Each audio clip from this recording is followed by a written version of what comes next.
Buonasera, I'm Carl and welcome back to my YouTube channel. If you're new to my YouTube channel, then greetings and welcome to my YouTube channel.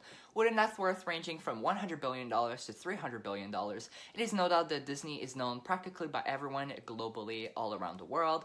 Although Disney isn't the richest company in the entire world, they're known for their princesses, superheroes, and much more. Marvel, Pixar, and many more are licensed under Disney's name, so it's no doubt that practically every single hero and princesses are under Disney's name. But what if I told you guys that most of Disney's princesses and classical stories are not actually invented by Disney and weren't actually created by Disney? First of all, in this video, I am going to be going through Disney's history, just a little bit of where those stories come from, and I'm also going to be describing 4 real events that the stories that Disney portrays onto their platform is from. So yeah, let's get right into it. By the way, this video will contain some information that might be a little kind of scary for some people, and also it's kind of like not a trigger warning because I don't really want to use that word. I'm just saying that there might be some information that's kind of like dark, but not really like violent or anything. So you guys don't worry, it's not that bad, and I'm going to try to make it as family friendly as possible, but yeah. Most of the princesses and fairy tales from Disney actually originate from the Grimm's fairy tales, originally known as the Children and Household Tales. The Grimm Fairy Tales is a German collection of fairy tales by the Grimm brothers or Brother Grimms, known as Jacob and Wilhelm. First published on the 20th December of 1812, the first edition contained 86 stories and had, by the 17th edition in 1857, a total of around 210 unique fairy tales. And yet, the history of those fairy tales come from beyond the Grimm fairy tales. It is said that the Grimm tales were inspired by real-life events. So that's what I'll be talking about in this video. Some of them were really shocking to me because I just got so used to the aura of Disney itself, of like a happy atmosphere, that I wasn't ready for the information I received. And yeah, I actually have the Grimm's fairy tales on my Kindle, by the way. I recommend them if you guys like weird, creepy stories, but yeah. To start off the list, Snow White. Surprisingly, the tale of Snow White is said to be based on a real historical event, originally described by the Brother Grimms in the early 18,000s. It is likely the story has been around since the Middle Ages. The Grimm story is similar to the real stories: a beautiful princess, a magic mirror, an evil queen, a curse, and a handsome prince. You guys know the story. Most people know that Disney rendered it significantly more family-friendly, thank God, than the Brother Grimms, but what they don't know is the story may have its roots in real-life events. In 1994, a German historian named Eckhard Sander posted a controversial paper claiming he had discovered evidence that the story was inspired by something which happened in the early 16th century.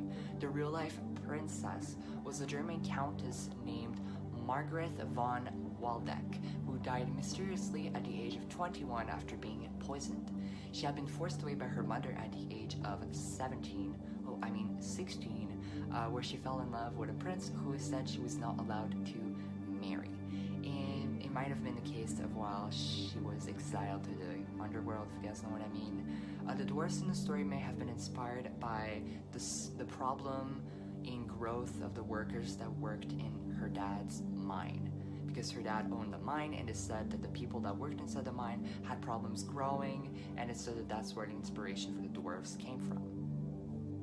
Of course, the Grimm story is partially twisted into the magical atmosphere of Snow White. Therefore, the theory is quite likely to have had happen. The other potential inspiration is Maria Sophia Margaretha Katharina von Etherl. The young woman lived also in Germany, according to The Independent, in a town called Lohr am Main. She was born in 1729. She was the daughter of Prince Philip Christoph von Etherl, whom she lived in a castle with. Turns out her father owned the mirror factory. In fact, the castle they lived in is now open to the public as a museum. And inside one of the rooms is a talking mirror, aka a toy that the prince gave to his second wife, the young Baroness' stepmother, whom she is said to have a rocky relationship with, so the evil queen. Which of the 2 historical events seems more likely to you guys? Let me know in the comments below. Next up, Pocahontas, the Disney movie best known for being based on real-life history that was filmed in 1995, or released in 1995. It was a musical romance focusing on the relationship between Powhatan Princess Pocahontas and English settler John Smith. The movie touches on tensions between Native Americans and English who were confronting them and trying to take their lands, but ends up with Pocahontas saving Smith's life, causing a truce between the two groups. The reality is rather different. Firstly, Pocahontas, which means little brat or the naughty one, was only a nickname, and her real name was Matawaka. She's portrayed as being a young adult in the movie, but when she met the 20-year-old John Smith, she was only 10 years old. She really did save Smith's life, and she really was the daughter of Chief Powhatan in real life. But the movie does not show the fact that she was eventually kidnapped, held hostage by the colonists, converted to Christianity, and married to a man literally twice her age, and renamed Rebecca. And she was also parodied around England as an example of a civilized savage. She eventually died in England of unknown causes at the ripe age of 20. So yeah, the real story is sadder, and it's overall way closer to reality, and Disney did not show the true reality part of it, but still, this is what happened, this was part of history, and it's just how things were back then. But yeah, that's the real story of Pocahontas. Next up, Cinderella. Cinderella is another worldwide known fairy tale, and in 1950 it was given the Disney treatment, being turned into an animated classic. The story describes the life of a young maiden who is enslaved by her wicked stepmother and is freed by her Prince Charming after he tries her glass slipper, well, her misplaced glass slipper, on every single woman in the kingdom. Apparently, he didn't have much of a memory for faces, and all he could think of was a shoe that legitimately someone could have the same size. But anyways, the story was first thought to have emerged in the 17th century, but it may have been inspired by a much older story, the tale of a woman who lived in China around 206 BC. Yi Xiang, the daughter of a chief, lived a prosperous life until the death of her father, which left her in the care of her malicious stepmother. If you would even call that care. She had a stepsister, Zhang Li, or Jun Li, who is not only ugly but stupid and unkind. She was first to serve her mother and stepsister, who was so jealous of her beauty and intellect that they wanted to humiliate her. Unlike the Disney movie and stuff like that, she only has one stepsister and not two. Yi Xiang befriends magical fish, and after her stepmother kills it, she buries the bones so she can harness their magical powers. When her stepmother and sister leave her alone while they attend a fancy ball, she wishes for a beautiful silk dress and golden slippers. She is hell-treated as the most beautiful woman at the party. When she flees to avoid being spotted by her stepmother, she loses one of her golden slippers, just like Cinderella, except Cinderella was a glass slipper. And the golden shoe ends up in the hands of the king, who becomes obsessed with finding its owner, as it is so tiny that at times footbidding was seen as a highly desirable to see who it belonged to, and whoever it belonged to was such of a great beauty, blah blah blah, stuff like that. Yi Xiang manages to get to court and prove the shoe fits her, and the king falls in love with her. Of course, they live happily ever after. Disney may use some creative license to edit out things like chopping off toes or slicing heels to try and get the slipper on, but Cinderella is evidence the tactic has been used by many writers over the years, and yeah, so it is almost impossible that Cinderella was not inspired by this fable, because this is a Chinese fable, so it's like a story kind of. It's impossible that the Grimm brothers did not get inspired by this, because they have so many similarities, and yeah.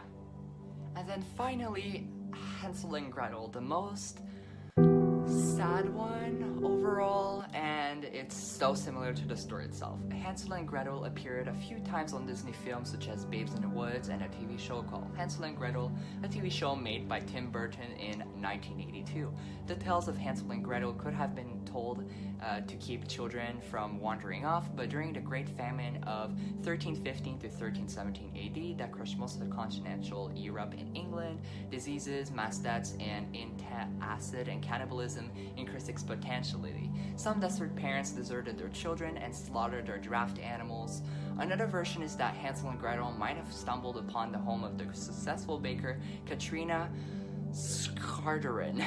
In the 16th century, she concocted such a scrumptious gingerbread cookie that a jealous Mel baker accused her of being a witch. After being driven away from town, she poses that angry neighbors hunted her down, brought her back at home, and burned her to death in her own oven. Anyways, guys, this video might have been a bit disturbing and shaking, but I hope you guys learned new things and stuff like that. Please don't hate Disney. Disney made these fables and stories family friendly, which is a very good thing. But yeah, I hope you guys enjoyed this video. Like this video and subscribe if you haven't already. And yeah, bye guys!